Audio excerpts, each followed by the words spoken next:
সকালেই ঘুম থেকে উঠে ফুল দেওয়া দেখে একটু বসেছিলাম। মা বাইরে বেরিয়ে দেখি কতগুলো 7 ভাই পাখি এসেছে। আর রেমো উপর থেকে ওই যে দেখছে তাদের। এবার রেমো মুড়ি খায়নি, কিছু ছিল প্লেটে, তারা এসে চিৎকার করছে আর ওইগুলো খাচ্ছে। এত কাছে দাঁড়িয়ে আছি তবুও তাদের কোনো ভয় নেই, কিছু নেই। মা বসে বসে দেখছে। তারপর খাওয়া হয়ে যেতে এখানে ওখানে এরা ঘুরঘুর করছে। এত হাসি পাচ্ছে ওদের দেখে। রেমো কিন্তু একবারও নিচে নামেনি, রেমো উপরে বসে বসে দেখছে।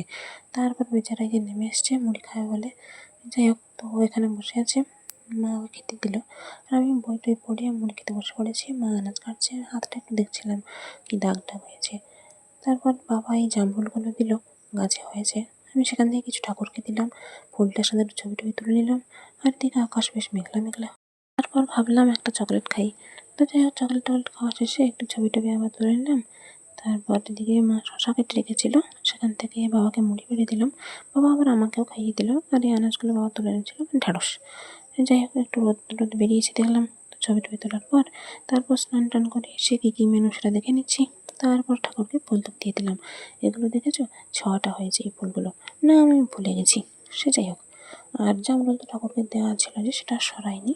এবার বাবাও ফুল টুক দিয়ে দিয়েছে সেজন্য।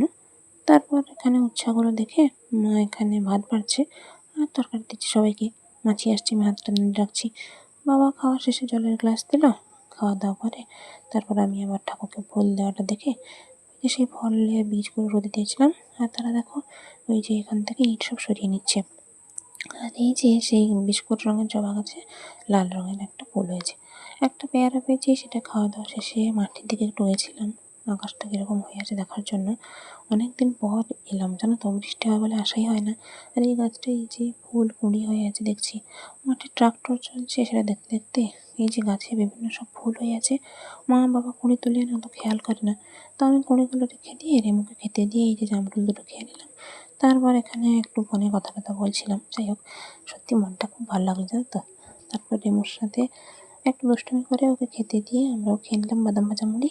তারপর চা খাওয়া শেষে ওই চাঁদের ছবি টবি একটু তুলছিলাম। চাঁদটা মেঘের জন্য ঘোলাটে ঘোলাটে হয়ে আছে, তবুও দেখতে ভালো লাগছে। জানো তো, কিছু মানুষ এত কম দিনই এত আপন হয়ে যায় যে বলার বাইরে। রাতে আবার রেমুকে মুড়ি খেতে দিলাম, আর ওকে পোকা নাকি দেখেছে, সেটা ঘুরঘুর করছিল। তারপর এসে খেতে বসেছে। বোতল আছে বলে এখানে ভালো দেখা যাচ্ছে না। খাওয়া দাওয়া শেষে তারপর মা এখানে বাকি মিষ্টি এনেছে, সেটা দেখে রাখছে। তো তারপর দেখলো জিলাপি। তো ওটা পরের দিন ঠাকুরকে দেবে। যাই হোক, চলো আজকের মতো টাটা, ঘুমিয়ে গেলাম, ভালো থেকো।